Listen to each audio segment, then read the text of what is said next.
தமிழ் பேசும் அனைத்து நல்லவர்களுக்கும் வணக்கம். கடந்த டைம்ல நம்ம ஒரு ஐபி கொஸ்டின் கேட்டிருந்தோம் நம்மளுடைய லாஸ்ட் பிரைம் நியூஸ்ல. என்னன்னு பாத்தீங்கன்னா, இப்போ வரக்கூடிய ஸ்மார்ட் போன்ஸ்ல எல்லாமே 2 கேமராஸ் 3 கேமராஸ் வரைக்கும் இருக்கு. இந்த ரெண்டாவது கேமரா எந்த சென்சர் இருந்தா நல்லா இருக்கும், வைட் ஆங்கிளா, டெலிஃபோட்டோவா இல்ல டெப்த்கான்னு கேட்டிருந்தேன். அதுல 67% நண்பர்கள் எனக்கு வைட் ஆங்கிள் இருந்தா பெஸ்டா இருக்கும் அப்படின்னு சொல்லிட்டு இருக்கீங்க. மீதி கொஞ்சம் ரொம்பவே கம்மி தான், 12-14% தான் வந்திருக்கு. Wide angle is perfect choice, என்னோட சாய்ஸும் அதுதான். இந்த வாரத்துக்கான ஐபி கொஸ்டின், இந்த வாரத்தில் ரெட்மியுடைய K20 மற்றும் K20 Pro 2 ஸ்மார்ட் போனும் லான்ச் ஆச்சு. பட் நிறைய பேருக்கு அது மேல ரொம்ப ஒரு வெறுப்பு அதிகமாக இருந்துச்சு. காரணம் என்னன்னா, நம்ம எதிர்பார்த்த விலை, நானும் சொன்ன விலை 20,000 ரூபாய்க்குள்ள இருந்தால் பெர்ஃபெக்டா இருக்கும்னு சொன்னேன்.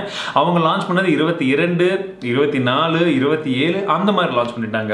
ஸோ இந்த விலை இப்போ அவங்க லான்ச் பண்ணதில் பார்த்தீங்கன்னா, அவங்க ஒரு புது ப்ராசஸரை கொடுத்துருக்காங்க.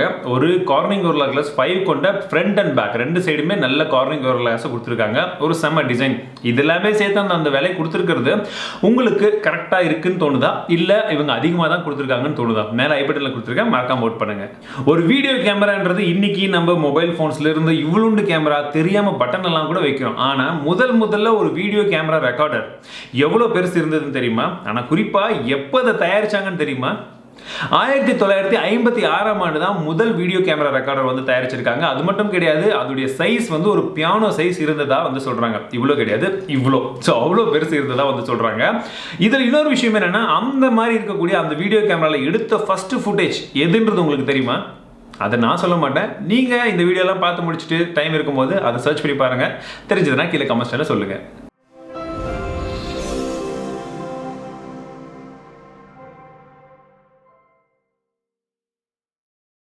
இன்றைய பிரைம் நியூஸ்ல முதல் நியூஸ். இந்த வாரம் எக்கச்சக்கமான லான்ச்சஸ், அதாவது இந்த மாதத்தில் வரக்கூடிய அப்கமிங் ஸ்மார்ட் போன்ஸ் லிஸ்ட்ல நம்ம சொன்ன முக்காவாசி ஸ்மார்ட் போன் இந்த வாரமே லான்ச் ஆயிடுச்சுன்னு சொல்லலாம். ஸ்டார்டிங் ஃப்ரம் ரியல்மி எக்ஸா இருக்கட்டும், இல்லை கொஞ்சம் முன்னாடி ரியல்மி 3i, இந்த வாரத்தில் பார்த்தீங்கன்னா K20, K20 Pro, ஓப்போவுடைய K3, இது போல எக்கச்சக்கமான மொபைல்கள் லான்ச் ஆயிடுச்சு. நான் அன்பாக்சிங், கேமரா ரிவ்யூ, கம்பேரிசன், அது மட்டும் இல்லாமல் டியர் டவுன் எல்லாத்தையுமே பண்ணிட்டேன். நீங்க எல்லாம் இந்த வீடியோ பார்த்து முடிச்சுட்டு லிங்க் எல்லாம் கீழே டிஸ்கிரிப்ஷனில் கொடுத்துருப்பேன், அது அப்புறமா செக் பண்ணி பாருங்க.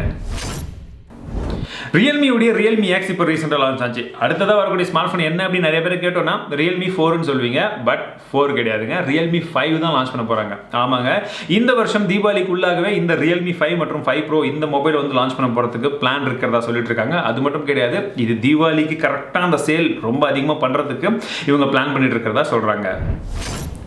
சந்திராயன் 2, சந்திராயன் 1 ஒரு மிகப்பெரிய சக்சஸ் அப்படின்னு சொல்லலாம். உலகமே இந்தியாவை உற்று நோக்கிய ஒரு மிகப்பெரிய ஒரு சாதனைன்னு சொல்லலாம் சந்திராயன் 1. அதை தொடர்ந்து சந்திராயன் 2வும் ஏவறதுக்கு கொஞ்சம் ரெடி பண்ணிட்டே இருந்தாங்க. கடைசி நிமிடத்தில் ஒரு சில கோளாறுகளை கண்டுபிடிச்சு அதை தள்ளி வச்சுட்டாங்க. மேலே போய் ஒரு சில பிரச்சனைகள் அதுக்கப்புறம் நம்ம மிகப்பெரிய லாஸை தழுவி திரும்பவும் ஸ்டார்ட் பண்ணுறதுக்கு ஒரு சின்ன சின்ன பிரச்சனைகளை கரெக்ட் பண்ணிட்டு ஒரு கரெக்டான டைமிங்கில் திரும்பவும் லான்ச் பண்ணால் கரெக்டாக தான் இருக்கும். மீண்டும் ISRO சாதிப்பாங்க. என்னதான் வேர்ல்டுல நாங்க தான் ஃபாஸ்டஸ்ட் மொபைல் யார் வேணாலும் சொன்னாலுமே AnTuTu அவங்களுடைய லிஸ்ட்டை கொடுத்துருக்காங்க. உலகத்திலேயே ஃபாஸ்டஸ்ட் மொபைல் எது அப்படின்னு சொல்லி இந்த மாதத்துக்கு. அதில் வரக்கூடிய முதல் smart phone, fastest smart phone எதுன்னு பார்த்தீங்கன்னா OnePlus 7 Pro. ஆமாங்க, K20 Proலாம் கிடையாது. என்னதான் ஷாமி நாங்கள் தான் வேர்ல்டுலேயே மிக வேகமாக ஓடுறோம் அப்படி இப்படின்லாம் கதை விட்டாலும் அவங்க கிடையாது. OnePlus 7 Pro தான் ஃபர்ஸ்ட் நம்பர் வந்திருக்கு. ரெண்டாவது MI 9 வந்திருக்கு. மூன்றாவதாக பார்த்தீங்கன்னா Black Shark அந்த ஃபோன் வந்திருக்கு. 4வது இடம் தான் K20 Pro. ஸோ அப்போ யோசிச்சு பாருங்க எந்த அளவுக்கு ஃபாஸ்டஸ்ட் மொபைல் எல்லாமே லைன் அப் பண்ணிட்டு இருக்குன்னு சொல்லி. ரீசெண்டாக ஒரு ஆப் ட்ரெண்டிங்கில் போயிட்டு இருந்தது, ஃபேஸ் ஆப் அப்படின்னு சொல்லக்கூடிய அந்த ஆப். அதில் உங்களுடைய ஃபோட்டோஸ் எல்லாமே அப்லோட் பண்ணிங்கன்னா அவங்க எப்போவுமே அந்த ஃபோட்டோஸை வச்சு எது வேணாலும் பண்ணலாம். அதுக்கு நீங்கள் அத்தரைசேஷன் அங்கே கொடுக்குறீங்க அப்படின்னு சொல்லி நிறைய பேர் சொல்லிட்டு இருந்தாங்க. நியூஸஸ்லேயும் அதுதான் இருந்தது. அவங்களோட டேர்ம்ஸ் அண்ட் கண்டிஷன்ஸ் இது போல இருக்குன்னு சொல்லிட்டு. உண்மைதான், அதுக்கு ஃபேஸ் ஆப் ஒரு விளக்கம் கொடுத்துருக்காங்க. நாங்கள் எங்கள் சர்வரில் அப்லோட் பண்ணக்கூடிய ஃபோட்டோஸை 48 மணி நேரம், மோஸ்ட் ஆஃப் த ஃபோட்டோஸ் அப்படின்னு சொல்கிறாங்க, எல்லா ஃபோட்டோஸும் சொல்ல அதிகப்படியான ஃபோட்டோஸ்களை 48 மணி நேரத்தில் டெலீட் பண்ணிவிடுவோம் அப்படின்றது போல சொல்லியிருக்காங்க. பட் மீதி ஒரு சில ஃபோட்டோஸ் மேபி அவங்க வச்சுக்கலாம். பட் இந்த பிரைவசி அப்படின்றது இந்த ஃபேஸ் ஆப்ல மட்டும் கிடையாது. நீங்க ஃபேஸ்புக்கோ, இன்ஸ்டாகிராமோ, ஈவன் இப்போ ரீசெண்டாக வாட்ஸ்அப்லயும் புது டேர்ம்ஸ் அண்ட் கண்டிஷன்ஸ் கொண்டு வர போறாங்க. அதுல டிக்டாக் நீங்க அப்லோட் பண்ற வீடியோஸ்ல இருந்து பல விதமான விஷயங்கள், உங்க டீடைல்ஸ்ல இருந்து எல்லாமே இந்த மாதிரி பிரைவசியை தான் அதிகமாக பாதிக்கும். ஒருவேளை உங்களுக்கு இந்த மாதிரி பிரைவசியில நம்ம மாட்டிக்க கூடாதுன்னு நினைச்சீங்கன்னா மோஸ்ட் ஆஃப் த இந்த மாதிரி டவுட் இருக்கக்கூடிய எந்த ஆப்பா இருந்தாலும் இன்ஸ்டால் பண்ணாதீங்க. இந்தியாவில் ஆப்ஸ் உடைய எண்ணிக்கை ரொம்ப அதிகமாக தான் இருக்குது. நிறைய பேர் நிறைய விதமான ஆப்ஸ் எல்லாம் இன்ஸ்டால் பண்ணிட்டு இருக்கோம். அதுலேயும் குறிப்பாக ஆன்லைன் ஸ்ட்ரீமிங் சைட்ஸ் எல்லாம் நிறைய யூஸ் பண்ணிட்டு இருக்கோம். அதில் ரொம்ப பாப்புலராக இருக்கிறது இந்தியர்கள் மத்தியில் ஹாட்ஸ்டார் தான். நீங்கள் இன்ஸ்டால் பண்ணியிருக்கீங்களா? நானும் இன்ஸ்டால் பண்ணியிருக்கேன். தமிழ்நாட்டை சேர்ந்த ஒரு வாலிபருக்கு 20 லட்சம் ரூபாய் ஃபேஸ்புக் நிறுவனம் வந்து கொடுத்துருக்காங்க. சும்மா கொடுக்கலீங்க. இன்ஸ்டாகிராமில் ஒரு சில பிரச்சனைகள் இருக்குது. அதாவது எந்த நிறுவனமாக இருக்கட்டும், மைக்ரோசாஃப்டாக இருக்கட்டும், கூகுளாக இருக்கட்டும், ஆண்ட்ராய்டில் கூட இருக்கட்டும், எந்த ஒரு விஷயத்துலையுமே பக் பவுண்டி ப்ரோக்ராம் அப்படின்ற ஒரு விஷயம் வந்து இருக்குது. அந்த ப்ராடக்ட்டில் ஏதாச்சும் ஒரு பிரச்சனை இருக்குது அப்படின்னு உங்களால் கண்டுபிடிக்க முடிஞ்சது. அது என்ன பிரச்சனைன்றதை உங்களால் தெளிவாக டெக்னிக்கலாக எக்ஸ்பிளைன் பண்ண முடிஞ்சதுன்னா உங்களுக்கு இது மாதிரி நிறைய விதமான ப்ரைஸ் வந்து கொடுப்பாங்க. இதுதான் பக் பவுண்டி ப்ரோக்ராம் அப்படின்னு சொல்கிறாங்க.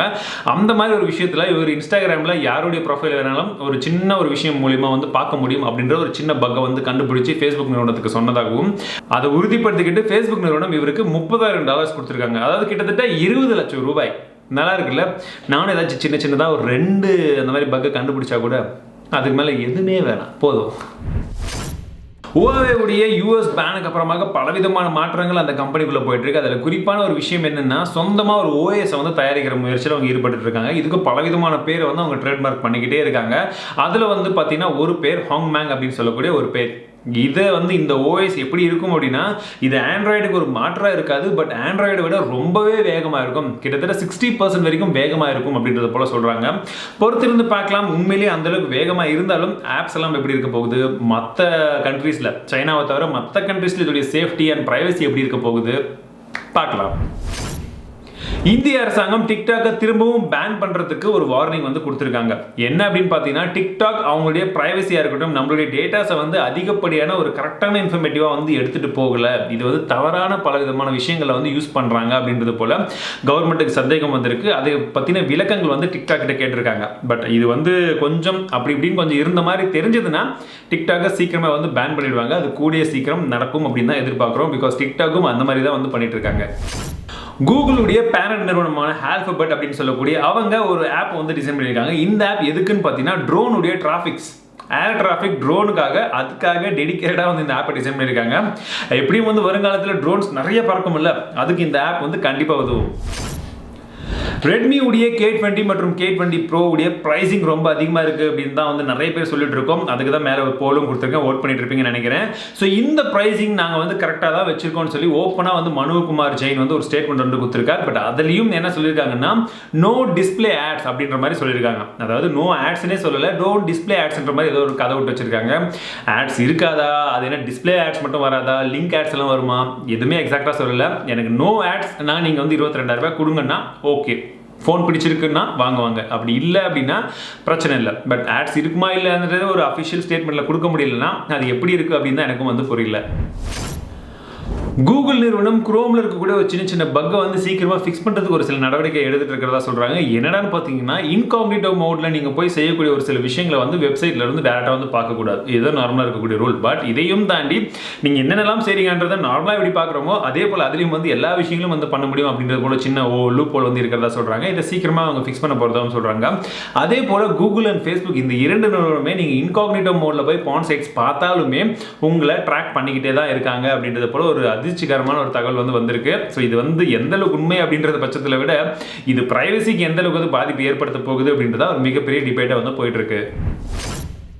நிலவுக்கு சென்ற முதல் மிஷன் அப்படின்றது அப்போலோ 11 அப்படின்னு சொல்லக்கூடிய அந்த ஸ்பேஸ்ஷிப் தான். ஸோ இது நிலவுக்கு சென்று இன்றோட, அதாவது நேத்தோட கிட்டத்தட்ட 50 ஆண்டுகள் வந்து கம்ப்ளீட்டாக வந்து சக்ஸஸ்ஃபுல்லாக ஆயிருக்கு. பட் 50 வருஷத்தில் இன்னொரு முறை போகிறதுக்கு ஏன் யாருமே வந்து முயற்சி பண்ணல? ஏற்கனவே 50 வருஷத்துக்கு முன்னாடி போன ஒரு டெக்னாலஜி வச்சு போக முடியும்னா அதுக்கப்புறம் ஏன் போகல? உண்மையிலேயே நிலாவுக்கு போனாங்களா?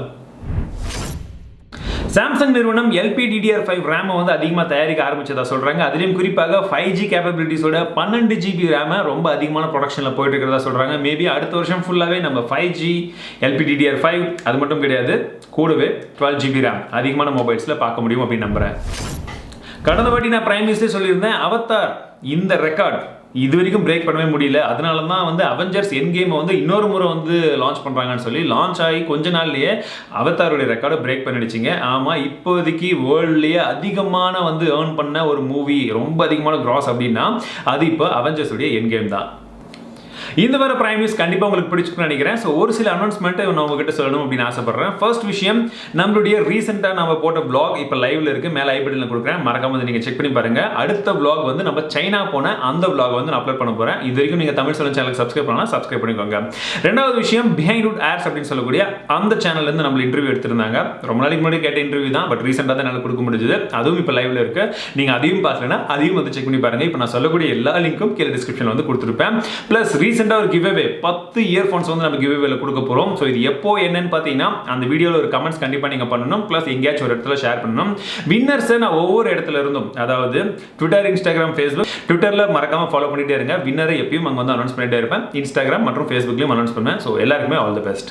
இந்த வாரத்துக்கான super comment Suran P, radiated blocks and Bharath Ramu அப்படின்னு சொல்லக்கூடியவங்க தான். ஸோ இவங்க 3 பேருக்குமே மிகப்பெரிய நன்றிகள். அதே போல நிறைய விதமான அற்புதமான கமெண்ட்ஸ் இருந்தது. ஸோ எல்லாருக்குமே மிகப்பெரிய நன்றிகள். இந்த வார பிரைம் நியூஸ்ல உங்களுடைய கமெண்ட்ஸ் நீங்க வந்து மறக்காம வந்து போடுங்க. ரொம்ப அற்புதமான கமெண்ட்ஸ் எல்லாம் அடுத்த வாரம் ஃபீச்சர் பண்ணி கண்டிப்பா வந்து நானும் வந்து சொல்றேன். இந்த வீடியோ பிடிச்சிருந்தால் மறக்காம லைக் பண்ணுங்க, உங்க நண்பர்கள் கூட ஷேர் பண்ணுங்க. மீண்டும் அடுத்த வீடியோ சந்திக்கிறேன். வாழ்க தமிழ், வாழ்க டெக்னாலஜி.